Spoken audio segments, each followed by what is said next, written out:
Guys, I just made my biggest move in One Piece so far. And I've been doing my due diligence for a while on this, and I've missed some opportunities, and I just found that this opportunity, I've been looking for a while, and this opportunity just became too good to pass up. And also I want to always feel, I don't know, I feel like being authentic and getting into these kind of cards, I don't know if there's some sort of weird validation for myself. I missed out on the silver Luffy when it was like £1,500, when it was like $2,000. Could have had that in a PSA 10, believe it or not, for $1,500. Missed that.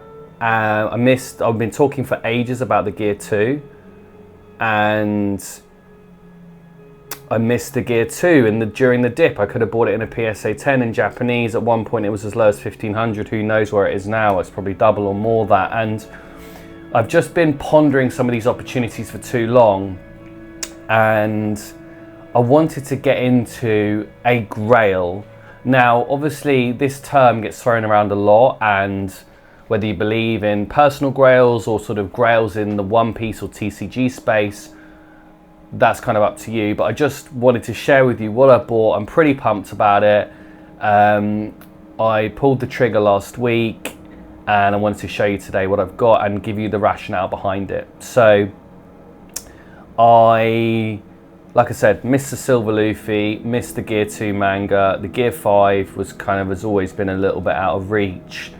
And and even some of these other silver SPs started to get a little bit out of reach. And I thought, what can I buy that's going to, I think, do really, really well long term? I know everyone's thirsty and hungry to know what's going to do well long term.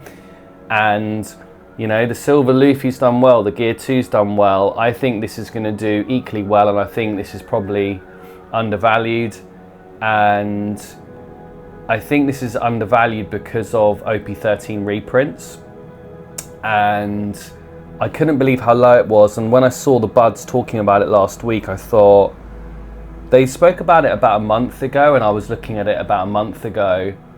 And I just thought, I've been tracking it and seeing, and I've just been waiting for the right opportunity.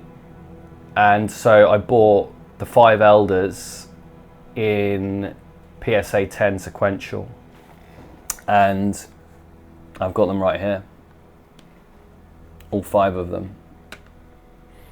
And I'll show you them one by one, but I have the whole set. It's the Demon God pack, and just to give you an idea, this is genuinely rare and genuinely scarce in the market. This is not, you're going to find 5 of these online. For about 6 weeks now, I've been looking at trying to pick these up individually in either an Ace 10 or in a PSA 10, but they are so hard to find, and the raw copies are all over the place. Like, some have got whitening, some have got dents. My understanding is, in terms of rarity, these are 1 in 25 to 30 cases, these packs. Cases, not boxes, cases. Now, OP13, even with the reprint, I mean, that box is just holding huge value. And we know how hard it is to hit this Demon God pack. And so the 5 Elders, if you've watched Egghead and the transformation, the beast transformation of the 5 Elders, it's not just buying one character, you're kind of buying almost like a, well, it's the world government. It's like the antipathy of what bad guys are, right? These are the bad guys. And when they do the beast transformation, it's like, or the demon transformation, it's just like an epic moment in Egghead. So I wanted to go through them one by one, and also I'll compare them to the normal cards, because I own the normal cards and I've never seen these at a card show. Now, if you're in the US, you might have seen the Demon God pack before.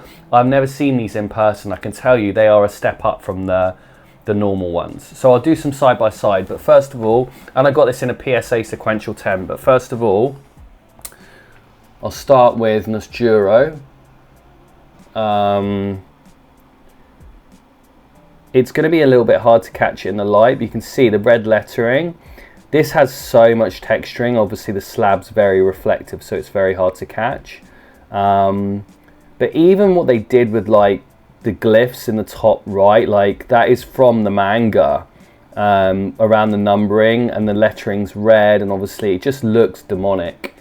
This is the skeletal horse, if you're not aware, and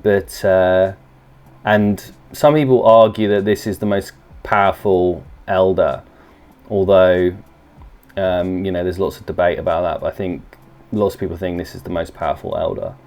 But this is the the skeletal horse. But look at that. I mean, isn't it just stunning?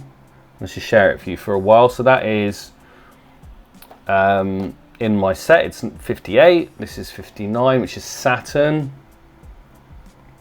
And I can do a side by side on this one because I have the normal version in Japanese. Let me try and get those in for you. It's a little bit difficult. You can see it's very hard to pick up, but this is quite.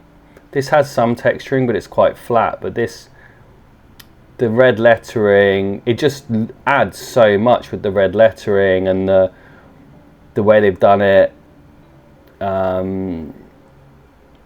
with the raised textures and the red around the lettering and the red across the layering across the whole slab. It's just absolutely awesome. And this is obviously the it's like a demon spider Saturn. But yeah, pretty cool. Then we got Jupiter. Let me try and get that in for you. The worm. It's like a colossal, very large worm, basically. You can see there in his normal form there. But yeah, I mean, look at these cards, aren't they stunning? Pretty hard to catch, sorry. And then we got Warcurry. Again, trying to side by side for you. Sorry, this isn't easy.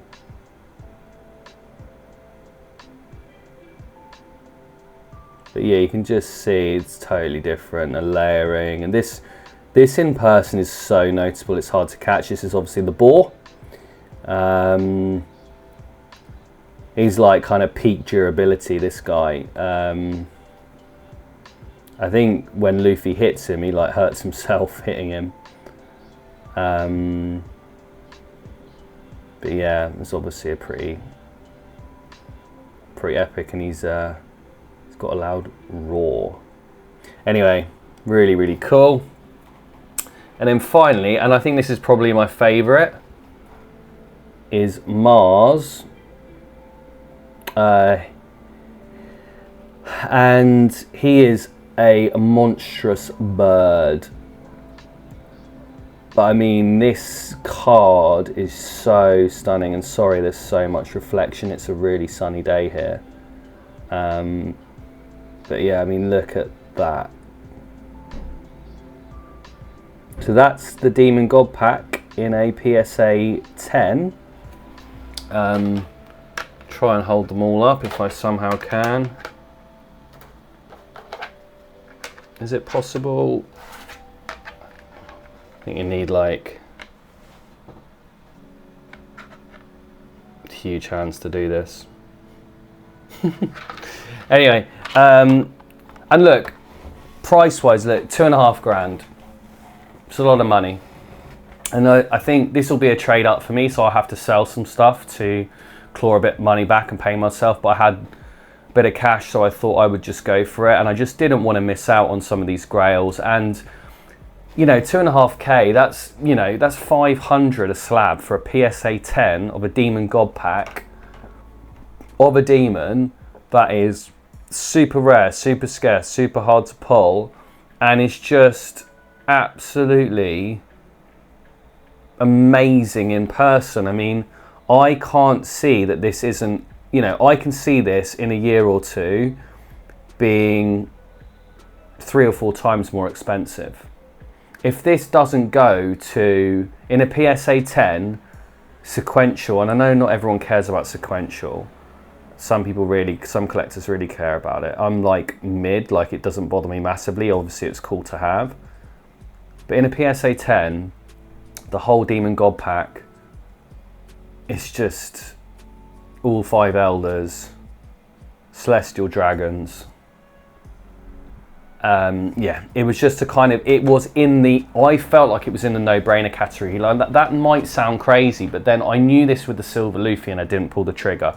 I knew this with the Gear 2 Luffy. I didn't pull the trigger, and so I was just like, I'm not going to let this happen again. I can see this continuing to do really, really well. It's a piece of the TCG history. If you've watched Egghead, it holds more. It becomes more special. Even what they did with the glyphs around the numbering, that's pulled straight from the manga, and there's just all these cool details that made me just say, this is an amazing opportunity. I have to do it while I can do it. Yeah, I'm going to have to sell a few bits to pay for it, but I've like 3 or 4 times my collection on that stuff as well. So, you know, I'll probably be all in on this for, I don't know, 700 or 800, maybe £1,000 maximum, you know. So for me, it's a big trade up and something quite special for my collection and something I'm pretty proud of. So let me know what you guys think in the comments, and I wanted to show you the Gorosei today, the 5 elders. And yeah, please like and subscribe if you're following along. And some of you might say, like, well, you're a big ace guy, like, why didn't you get this in ace? Well, I couldn't find it in ace. I literally can't find. There was one sequential set in the UK, and these had just been graded, by the way. These slabs are absolutely fresh. There was one set in the UK and I bought it. You just can't find these online. Like, these are in the hands of collectors. Oh, and by the way, the pop count on all of these is less than 1,000. Most of them are sitting at 700-800. Bearing in mind the red mangas are about 300 from that set now. Most of the mangas, I don't know what they're at, the normal mangas, but these are about 700 to 800 pop, so sub 1,000 pop. I just can't see it going up dramatically from here, even if it gets to 1,000 pop. They're so hard to pull. It's OP13. That box is only going to keep increasing, even with the reprints. The reprints aren't going to touch the side. How many sets can you pull, like, $20,000 card from in the TCG space alone? Tell me another set that you can buy where you can pull the cards that you can pull from OP13 potentially. I appreciate the odds are low, but it's just a massive set. So how many people are going to... And so that set's going to keep increasing, and how many people are realistically going to be ripping OP13 all the time? I mean, after OP17 with the anniversary set coming up, with all these other sets coming up, like, what OP13 for me is just going to continue to increase. Anyway, hope you enjoyed the video. Let me know what you think in the comments. I'm super pumped, and yeah, see you on the next one.